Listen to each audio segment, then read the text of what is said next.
Imagine standing at the absolute pinnacle of your career, holding a prestigious trophy under the glaring stadium lights with millions watching your every move. And instead of taking that glorious moment to bask in your own hard-earned triumph, you use the microphone to expose a glaring, systemic injustice happening right under the nose of the sporting world.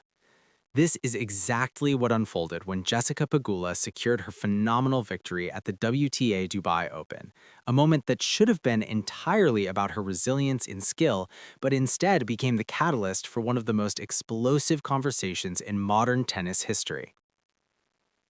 The world of professional tennis is often criticized for being overly sanitized, heavily PR managed, and bound by traditional etiquette where players rarely step out of line or challenge the establishment. But Pegula shattered that illusion the moment she was given the platform, choosing not to celebrate her own finest victory, but to shine a massive, unforgiving spotlight on the disgraceful treatment of a player who represents the very future of the sport, the rising Filipina sensation Alex Eala.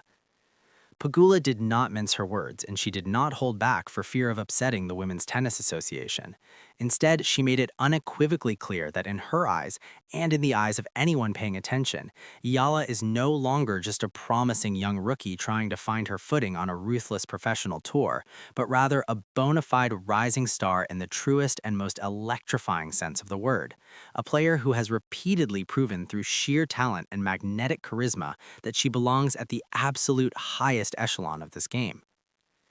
Yet there is a deeply troubling disconnect between what the players and fans see and how the governing bodies operate, because despite Iala's undeniable drawing power and her incredible on-court performances, the WTA has consistently refused to treat her with the respect she has so rightfully earned. And Pegula, utilizing the immense power of her Dubai victory, decided she was not going to stay quiet about it for another second. She brought up an issue that has been simmering beneath the surface, angering hardcore fans and perplexing tennis analysts for months, taking the audience back to her own personal experience playing against Yala at the Miami Open, a tournament where Pegula, an American playing on home soil, expected the usual hometown advantage. Instead, Pegula vividly recalled walking out onto the court that day and being genuinely struck by a wave of shock, as the atmosphere that greeted her was nothing short of electric, completely unrecognizable from the typical polite applause of a standard early round tennis match. The crowd was absolutely massive, wildly passionate, deafeningly loud, and wholly invested in every single swing of the racket, creating a chaotic, pulsating energy that Pegula herself described as downright insane. But she wasn't complaining about the hostile environment. Rather, she was marveling at the pure, unadulterated spectacle of it all, recognizing immediately that she was witnessing something incredibly rare in the modern game, a young, unseeded player who had single-handedly built a fiercely loyal following that even the most established, highly ranked Grand Slam champions could only dream of commanding.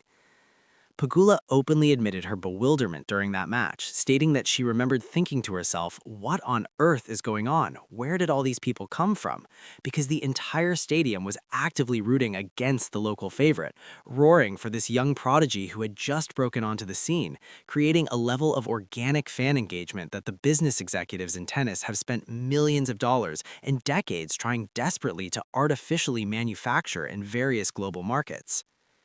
What makes this phenomenon even more staggering is that this massive outpouring of support was not an isolated incident confined to the heavy international demographic of Miami. Pegula pointed out with forensic precision that whether the tour stops in Miami, the scorching courts of the Australian Open, or the luxurious stadiums of Dubai, Alex Eala consistently, without fail, draws the absolute biggest, most vibrant crowd support of nearly anyone on the entire tour.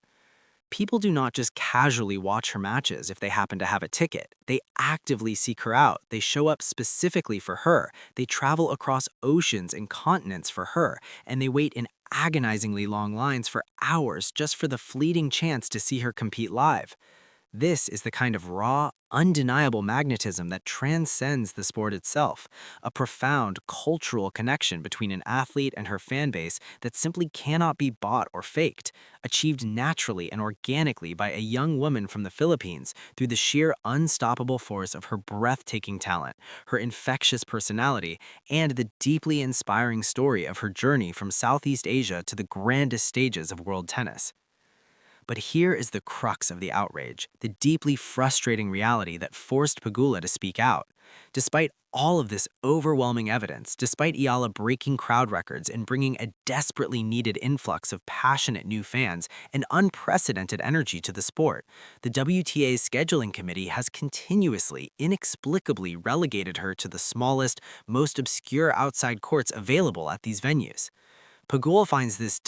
won more Grand Slams than anyone else in the history of the sport, and who intimately understands the dark political underbelly of professional tennis scheduling, decided to step into the fray and speak plainly about the situation. Djokovic, who has famously fought his own battles against the tennis establishment and understands exactly what it feels like to be treated as an outsider despite undeniable success, publicly hailed Alex Eala as the absolute greatest tennis player the Philippines has ever produced, recognizing the immense, suffocating pressure she carries on her shoulders as the sole flag bearer for an entire nation's tennis hopes. He unequivocally stated that she deserves all the respect in the world from the governing bodies, and he strongly agreed with Pegula's assessment that the bizarre, continuous mismanagement of her court assignments and match scheduling has actively and perhaps unfairly contributed to the immense difficulties and mental hurdles she has faced while trying to establish herself in these high-stakes tournaments. When a legendary icon with the towering stature, unmatched influence, and global megaphone of Novak Djokovic steps up to a microphone and validates these concerns, the entire paradigm of the conversation shifts instantly. This is no longer just a fringe group of passionate Filipino fans expressing their bias and frustration on social media, nor is it just a single American player making an offhand comment, but rather it is the undisputed legends and current titans of the game officially calling out a systemic pattern of behavior that they find wholly unacceptable and detrimental to the future of the sport. Djokovic pointed out the undeniable reality that Alex Eala represents a massive, untapped market, noting that the Philippines is a huge country with a deep, passionate sporting culture, and that having a homegrown superstar naturally emerging from that region is an absolute gift to the tennis world, a big deal that should be celebrated, promoted, and showcased on center courts rather than treated as a logistical nuisance to be shoved onto court 17.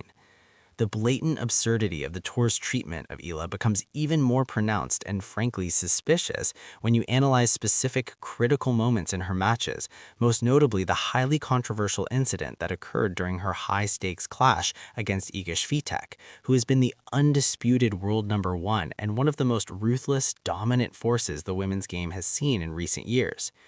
Everyone who understands tennis knows that the sport is ultimately a game of razor-thin margins, immense psychological warfare, and crucial momentum swings, where a single break in concentration can completely alter the trajectory of a match. And it was precisely at one of these critical pressure cooker moments, right when the young Eala was miraculously building momentum, finding her rhythm, and starting to genuinely threaten the heavily favored Swiatek, that an official bizarrely chose that exact specific microsecond to march onto the court and approach the Filipina player about trivial items in her equipment bag.